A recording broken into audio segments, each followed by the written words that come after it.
Hello. All right, stats friends, we're back. This is the end of chapter 3, which is actually unit 2 in the AP classroom curriculum.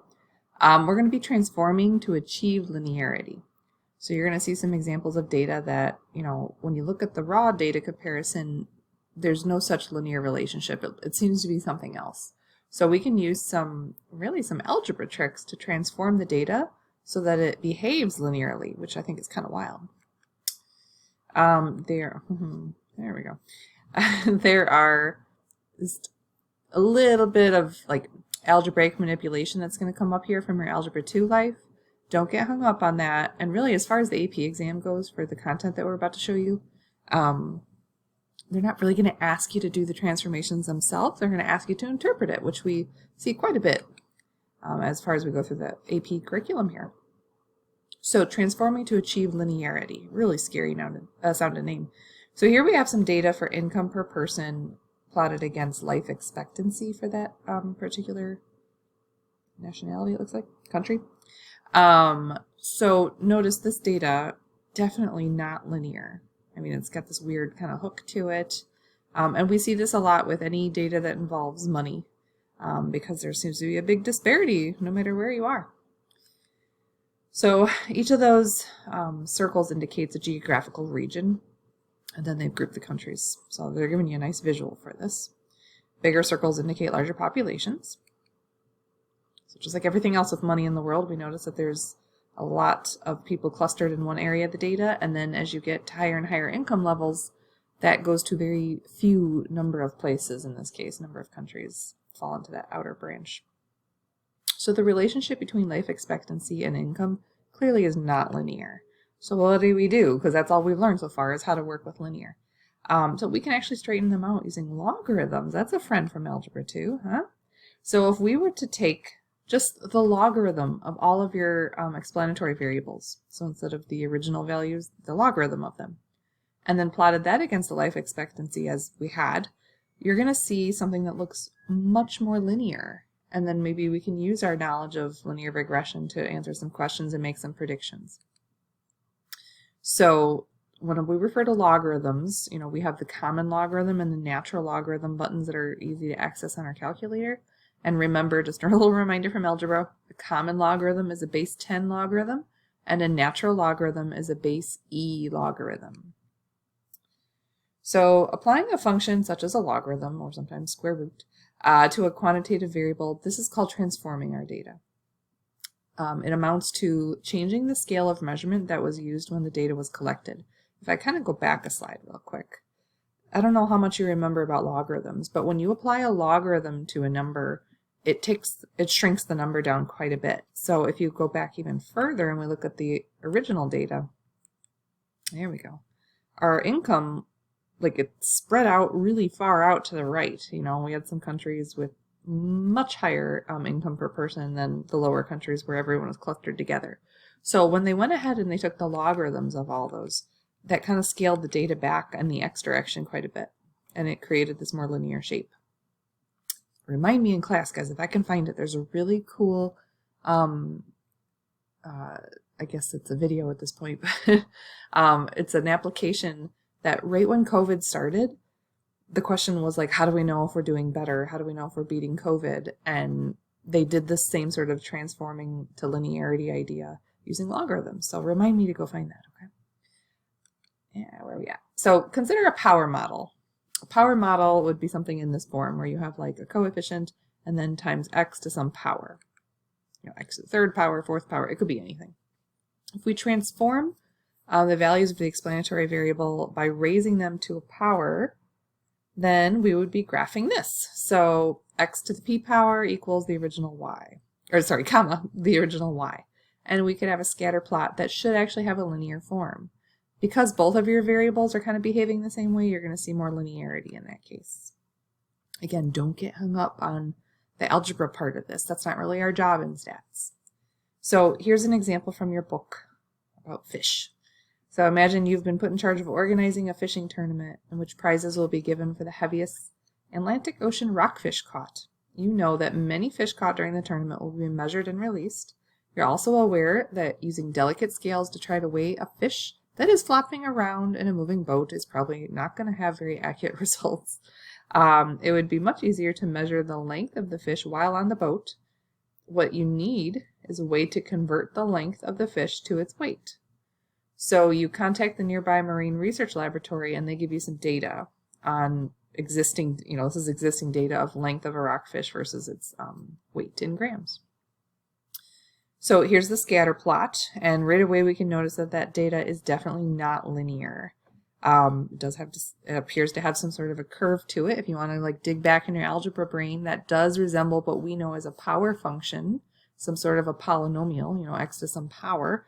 Which power? I don't know, and that's not my job today. So what they're going to do here is they're going to look at that technology output here from the computer, and it says, because the transformation made the association roughly linear, we use computer software to perform the linear regression. I feel like I missed a slide in there. Meh. Oops. Okay, so apparently they did some transformation. Woo!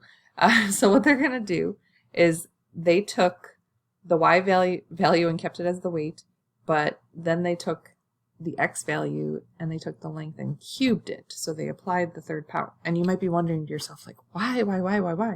Don't worry about that part. That's not our job today. Okay.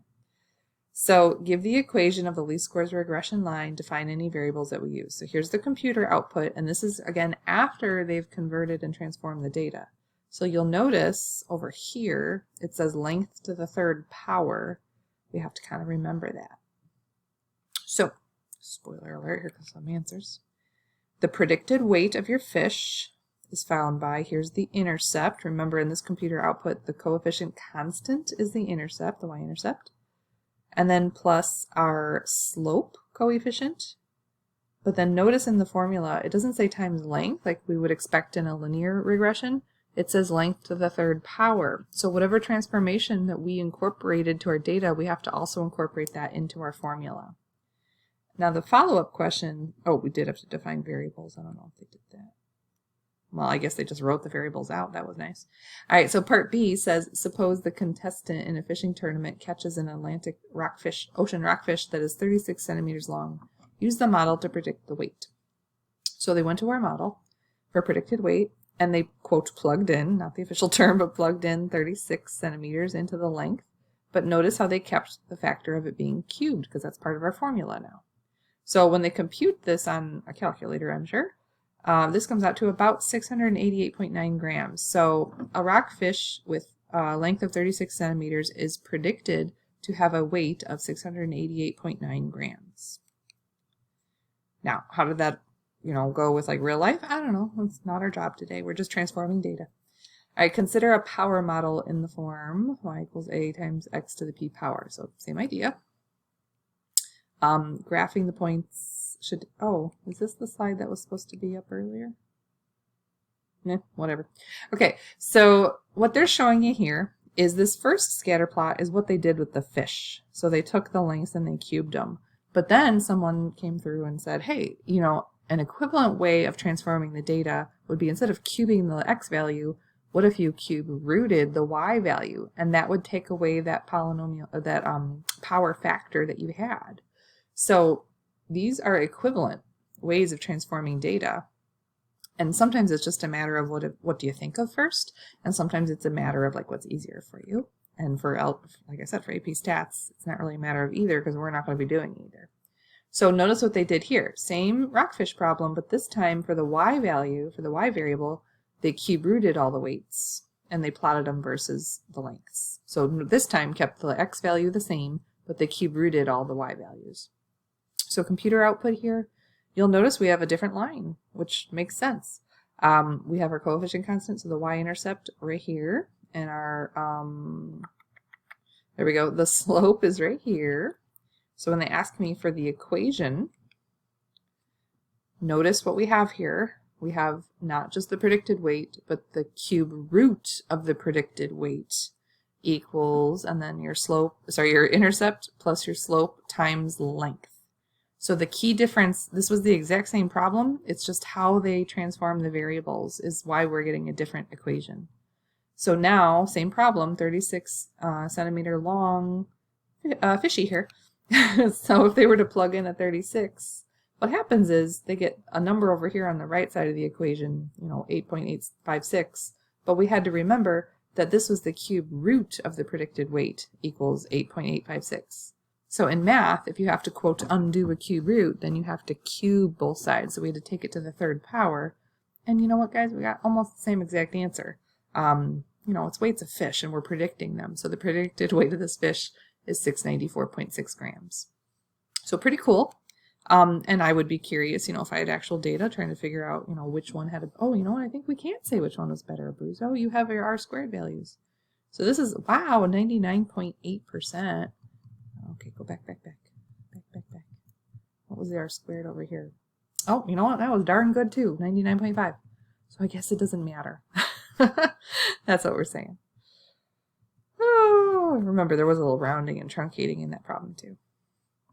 All right, so to achieve linearity when working with a power model, you can transform the data by, and then you saw just in that fish example, two ideas.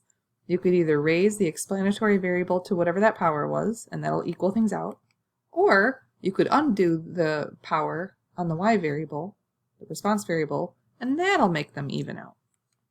And it'll create a linear pattern.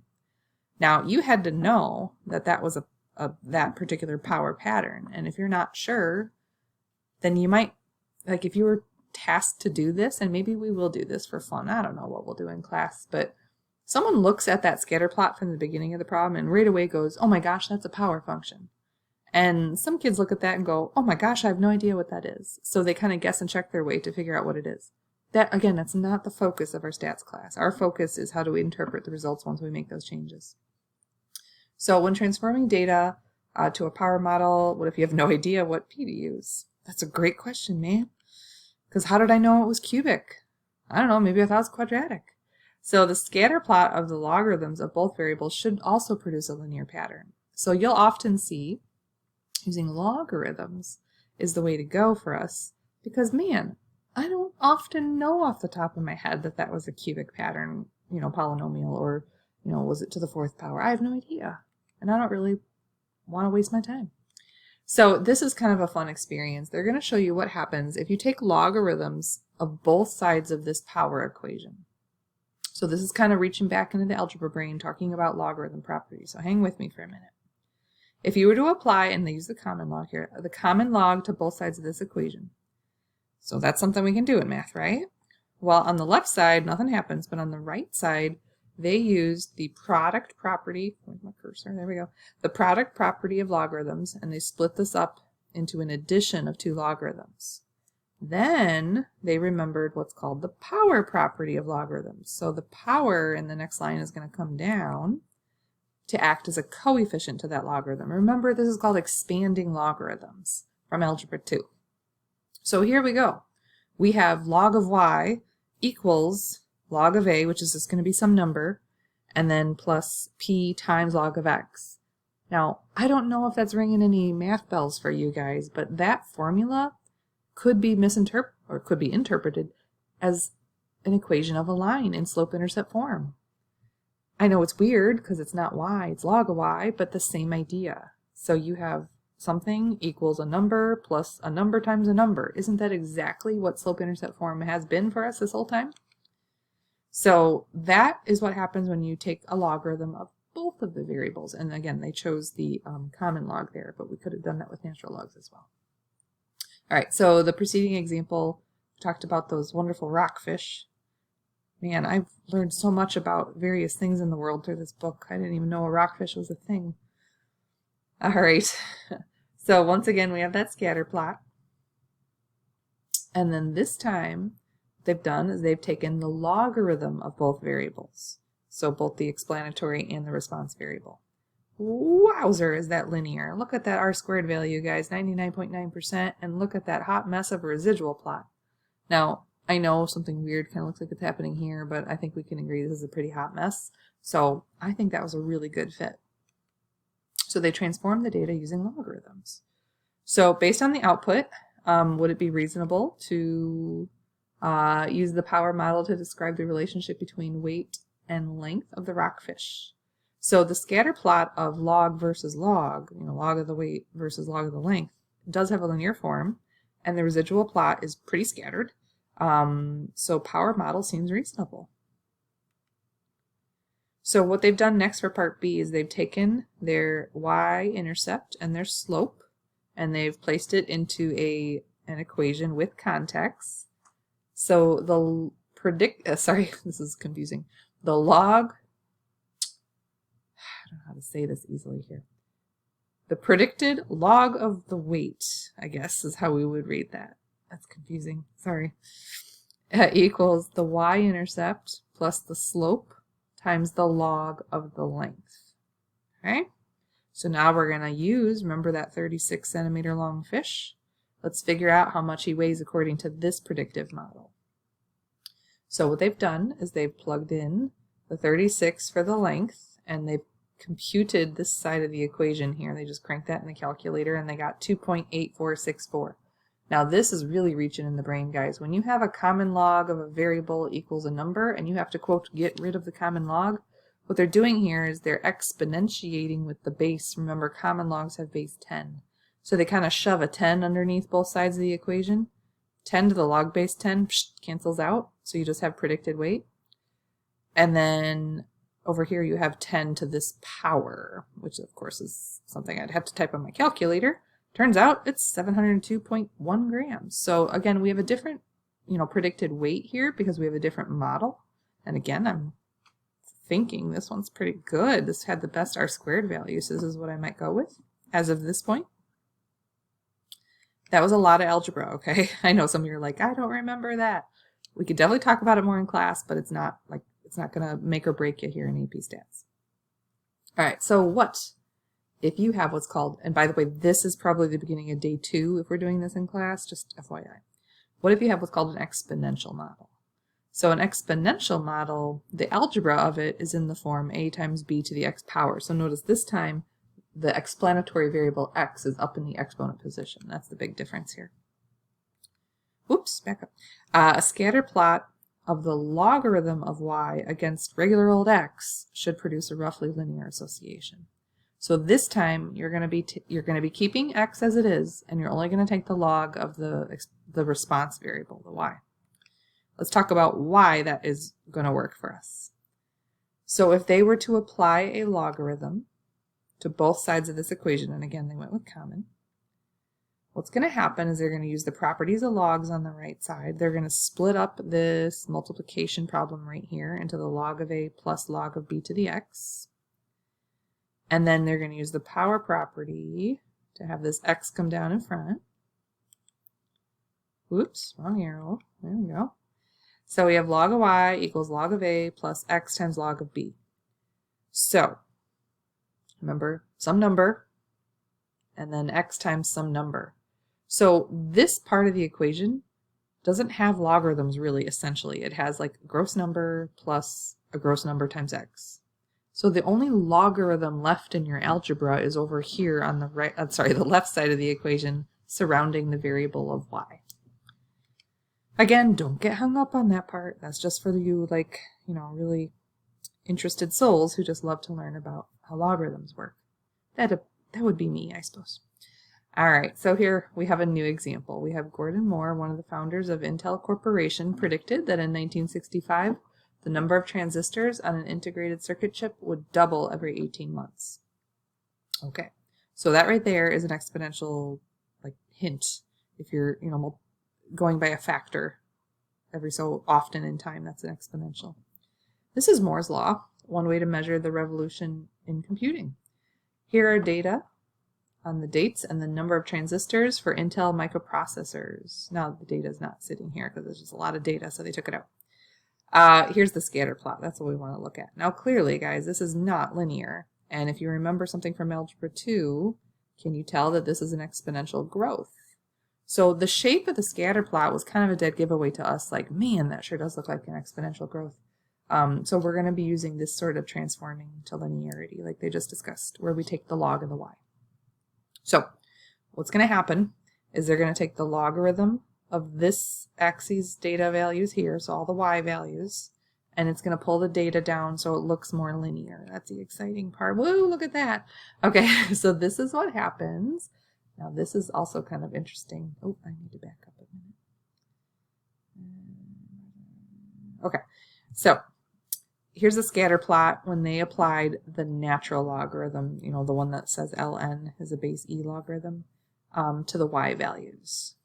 Why did they go with natural logarithm? I'm not really sure. I personally like natural logarithm the best, so that's fine with me. So they applied that natural logarithm to all of the response variables for the data points. And they created this scatter plot with the results, which does look a whole lot more linear than the previous one. It's not perfect, but you know, it's math, so there we go. It's real life math. So based on this graph, explain why it would be reasonable for an exponential model to describe the relationship. So the scatter plot of the natural log of transistors versus the years since 1970 is pretty linear. So that allows us to say the exponential model is reasonable.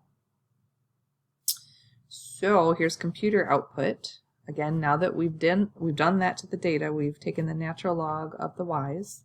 We have a y-intercept and a slope, and then an r-squared value, which does say it's pretty stinking good fit, so that's nice. So now we're going to take that information and put it into an equation with context, not forgetting that we took the natural log of the y variable. So we have the natural log of the predicted transistors, number of transistors, equals 7.2272, the y-intercept, plus the slope, times the number of years since 1970. So now I'm guessing they're going to want us to use that model to make a prediction. So use your model from part B to predict how many Intel computer chips there are in 2020. Now, we could actually go back and look this data up. I don't know that I have time to do that right now, but so using that model, now notice they plugged in 50 in for time because time was measuring years since 1970, so that would be 50 years. So we're over here, when they computed this, they got this icky number, 24.9372. Sorry if you can hear my landscapers outside, it's loud. But remember guys, this is still the natural log of the transistor, predicted number of transistors. So to undo the natural logarithm, that's a base e logarithm. So you're going to exponentiate with an e. So they shove the number e underneath both sides of this equation, canceling out on the left, but then on the right side, this becomes e raised to the 24.9372 power, and we get this gigantic number, which I should be able to read off because I'm a math teacher. Let's see. 1,000, million, billion, 67,622,053,360. Intel computer chips is the predicted number of Intel computer chips for 2020 from this model. Cool. Oh man, they cheated. They just said 68 billion. I should have done that. That was smarter. All right, so that was a lot. And you're like, what? So we've already discovered that the scatter plots, like, hopefully they're really obvious. Like, that last one was obviously exponential, so I knew what to do right away. The first one they showed us with the rockfish, I wasn't really sure what to do. So they suggested scrap the power model business and, you know, taking cube roots and cubing, just do logarithms instead. So now they're saying, well, what do I do if I'm just asked to do a problem with no context, and how am I going to do this? That's a great question. So how can we decide whether a power model or exponential, or should we do the log of both? One, what's going on? So here's a strategy that they want everyone to kind of follow. Okay, so we got some new data from your book here. It's the braking distance for a car related to the amount of tread left on the tires. So researchers collected data on braking distance measured in car lengths for the car making a panic stop in standing water, along with the tread depth of tire in 1/32 of an inch. Here's the linear regression output. Now, squint your eyes, look at that baby. That is not linear, okay? That is something. Definitely not linear. Now, a math teacher might be able to look at that and go, oh, I know what it is. It doesn't matter. We don't have to do that. So model 1 is based on the original data, and we're going to see models 2 and 3 involving transformations of the original data. So let's take a peek here. There's model 1, and it's interesting because kids are looking over here saying, oh, you know, the r squared isn't too bad. We can make it better. That's the idea, because we can tell from the plot that that's no good. Now look at this residual plot here. This is for model 2, and what they did was they applied the logarithms to both the explanatory and the response variable. Now they chose natural logarithm this time. Again, it doesn't really matter. I personally love the natural logarithm. Just do the same thing for both. So when they applied the natural logarithm to both the x and y variables, this is a residual plot, but look at that r² value. That's pretty nice. And then here is model 3, where the residual definitely has a weird leftover hook pattern. Like this is not a line. I shouldn't say it's not a line. It's not a hot mess. That's what we're looking for in residuals. There's a definite like pattern. So I don't like this residual plot. That tells me model 3 is no bueno. So model 3 is where they took just the natural log of the y values, right? The breaking distance, they just took the natural log of that. So that one's no good. So right off the bat, boom, boom, boom, residual plots, this is the winner. This is the one that looks the messiest with no leftover pattern. So because the model that uses x equals natural log of tread depth and y equals natural log of breaking distance produces the most randomly scattered residual plot with no leftover pattern, it is the most appropriate model. Notice I didn't actually say, and it was this kind of a model. Like all I did was they took the natural log of both of them, and I explained that because it was given to me, frankly. I didn't actually have to think real hard about the math there. So now using that model, model number 2, they want us to calculate and interpret the residual for a trial when the tread depth was 3/32 of an inch and the stopping distance was 13.6 car lengths. So what they've done here is they want us to make a prediction, and they also kind of gave us a snapshot into real life. They're saying, hey, in real life, when the tread was 3/32 of an inch, the stopping distance was 13.6 car lengths. So what we need to do now to find the residual is we have the actual, we need to find the predicted. So using our new transformed equation, the natural log of the predicted braking distance is, here's your intercept, slope, times the natural log of your tread depth. Now remember, the tread depth was kind of weird. They measured it in 30/2 of an inch. So this is 3/32 of an inch, so they're just going to have you plug in a 3 for that missing part there. All right, calculating the right side here on my calculator comes out to this little nasty number, 2.608. But remember, you still have the natural log of the braking distance.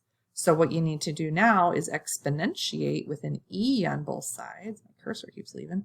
So e to the, it cancels on the left, and it becomes this problem on the right. And once we type that in my calculator, I get 13.57 as my predicted braking distance. So I predict with my model here that, I forgot what we did, a tread length of 3/32 of an inch would use a braking distance of 13.56 car lengths. Now they actually wanted the residual, so remember the residual is actual, oh, come on buddy, oops, I don't want that. There we go, is actual minus predicted. So actual was 13.6, predicted was 13.57, so the residual is 0.03 car lengths. So there's our answer in context with the interpretation. When the tread depth was 3/32 of an inch, the car traveled 0.03 car lengths further than the distance predicted by the model using x equals natural log of tread depth and y equals natural log of braking distance. So not only do we have to not only do we have to remember the context of the problem, we actually have to also come back and remember the context of like how we set up the variables to transform our data. So these are super fun, lots of information going on. This is the technology corner, which I know there's a video, so if you want to see the keystrokes, you can watch that video from your online book. But, you know, a lot of kids are like, oh, what if I have to do this? Well, can you just rest easy and just know that on a test, I'm not going to make you do this? But you might have to do this in an upcoming class, so I do want to show you. And your technology is actually quite cool. So what we're going to do if we were ever forced to do this and figure it out on our own, is we'd enter our data in list 1, list 2 like we always do, right? We enter x into list 1 and y into list 2, and we look at the scatter plot and we go, oh no, it's not linear. So that tells us right there we shouldn't be using linear regression. We might have to transform our data. So what we would do then, and this is kind of something fun to do with your lists, because your lists, you can actually do operations on your lists themselves, and I'll show you that in class later, and it's on this video. But you can create a third list where you take the natural log of your x's, and then a fourth list where you take the natural log of your y's. So all you have to type up in the name of the list is like natural log L1, and then the other one would be natural log L2, and then when you hit enter, it automatically fills it in. It's very much like how you would use a Google Sheet or Excel formula. So that's pretty cool. So then you're like, okay, well, I have all these lists. Now what? Well, now you want to look at your other models. So remember, our three options for models in that previous question about braking distance were, the raw data, which we decided wasn't linear. And then the other thing we can do is take the natural logs of both. And then the third thing we can do is just take the natural log of the response variable, the y.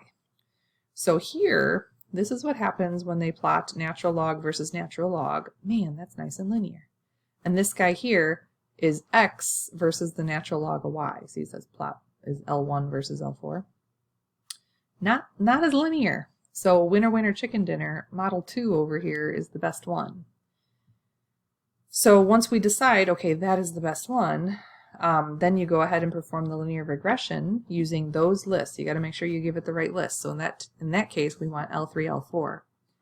And then you'll see an R-squared value that's pretty stinking good. We already saw the scatter plot. I liked it. You want to look at the residuals. Look at that hot mess. That's good news. So we can be confident that we have chosen the appropriate, apparently this was the rockfish question. We have chosen the appropriate transformation for our data. All right, so this is a check your understanding question. This is where I think you guys will get a little bit of solace, because you're like, this seems really, really hard.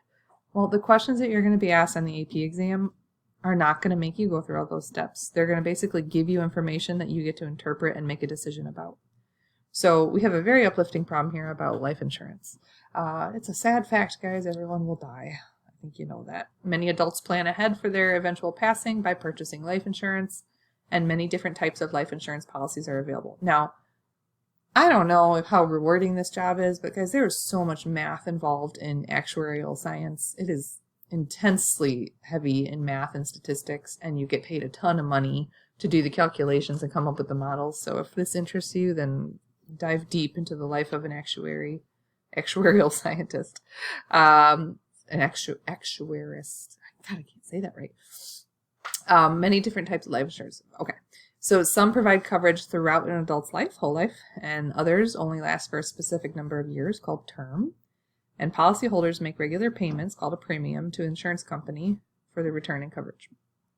So if you don't want to pay a really high premium, maybe you change the term of your insurance policy. So when they die, the payment is made to a family member or any other beneficiary. So how do insurance companies decide how much to charge for the policy? Because trust you me, they want to make sure they're making money, and I have no doubt that they are making plenty of money off of this. So they rely on the actuaries. So they have an expertise in the probability and statistics and advanced mathematics to figure out what you should charge Joe over here, because he's 57 years old and here's what the numbers tell us. Again, I don't know how rewarding this would be as a job, but it is fascinating. For an individual who wants to buy life insurance, the premium will depend on the type and the amount that the policy and the person's characteristics, like how old they are, their gender, their health status. Mr. Abruzzo and I actually just got some life insurance a while ago, and man, that was a process. I guess you know you're old when they give you that many medical tests just to make sure you're not too bad. All right, the table shows monthly premiums for a 10-year term life insurance policy worth $1 million. All right, let's look at this table. I'm curious. All right, so you'll notice that as you get older, your premium goes up. So someone who in their 40s decides, man, I need to get life insurance, then they're going to pay this a month, and it depends on your policy, but typically that's what you pay for the rest of your life every single month. Now, that adds up. You do pay a lot of money, but your premium's lower. Now, if you decide in your elder years, not that this is that old, but you're like, oh, snap, I need to get life insurance. Well, now you got to start paying more for the month. So that's when you initiate your policy, they charge you more. So there's a benefit to taking out your life insurance policy when you're younger because your premium's lower. However, you do typically have to pay it more because you're going to live for many, many years, hopefully, to come. That's a good problem to have, I suppose. All right, so here, and then I apologize, this is so hard to read. So when we're in class, we're going to bring these up on the ebook because it's difficult. You have 3 models here, and this first one is just the data, and that line sitting there, but if you look at the data itself, it's not real linear. And the R-squared value, you know, it's not terrible, but I can tell from the residual plot that there's a leftover pattern. So I'm not happy with the raw data and not transforming it. So over here we have the transformation where they take the logarithm, the natural logarithm of both variables. Now the R-squared value is nice, but look at that residual plot. There still seems to be some sort of a leftover pattern here. So I'm not thrilled with that one either. But this third option where they take just the logarithm of the response variable, that's the one that gave us, well, frankly, a beautiful R-squared value of 1, really linear scatter plot, and the residuals look pretty nice. So using each model, let's predict how much a 58-year-old would pay for their premium. So, oh, and then the follow-up question. Sorry, guys. Try these questions. The follow-up question is which model, which I already kind of spilled the beans on. I forgot this was a check your understanding. Sorry. Pause the video, write down your thoughts. And if you can't see those equations down there, you'll see them on the next slide where I give you the answers. All right, so in option 1, which is the raw data, the, that's a weird symbol. That's supposed to be like the predict thing, that predicted arrow. My bad, the hat. This is the raw data. So the premium is, and this is the y-intercept slope, and then they plugged in 58. So according to the raw data, which we've kind of already alluded to the fact that that's not a good model, the premium should be 157.54. For option 2, where if you remember, it looked pretty linear, but the residual plot had a bit of a leftover curve, his premium prediction came out to 141.30. And then for option 3, which was real stinking linear and a good residual plot, where they took the natural logarithm of the premium and they calculated, and remember this is the one where you'd have to do like exponentiating with an E. You had to do it on both 2 and 3. Sorry, I didn't mention that. When you get this in the calculator, it comes out to 136.89. So I would be curious, you know, what actually is the premium. And I think they'll go with this one being most accurate would be my guess. So let's read their answer for number 2. The exponential model, which if you didn't know that was the exponential model, like don't freak out. We can just for AP stats say option 3 was best because it produces the best looking residual plot with no leftover curved pattern and has the highest R-squared value of all 3 options. It has a stinking perfect R-squared value. Look at that. All right, guys, that was a trip, I know. Your big takeaways on this lesson are, if you were given 3 models, could you figure out the best one? Because that's really the important part here. Don't get hung up on the algebra part of it. That's not our job. If for some reason you find yourself wanting to move on in math and go on to, you know, something in a field where you do create models and you do have to linearize data, or maybe you go into actuary work, then yeah, you want to start paying more close attention to how this works out. Please, please, please, in class, if you're watching this, remind me to go find that video where they show the simulation about, like, are we beating COVID? Because I thought that was so cool. Such a great branch from, like, a high school student to something in real life. All right, appreciate y'all. Bye.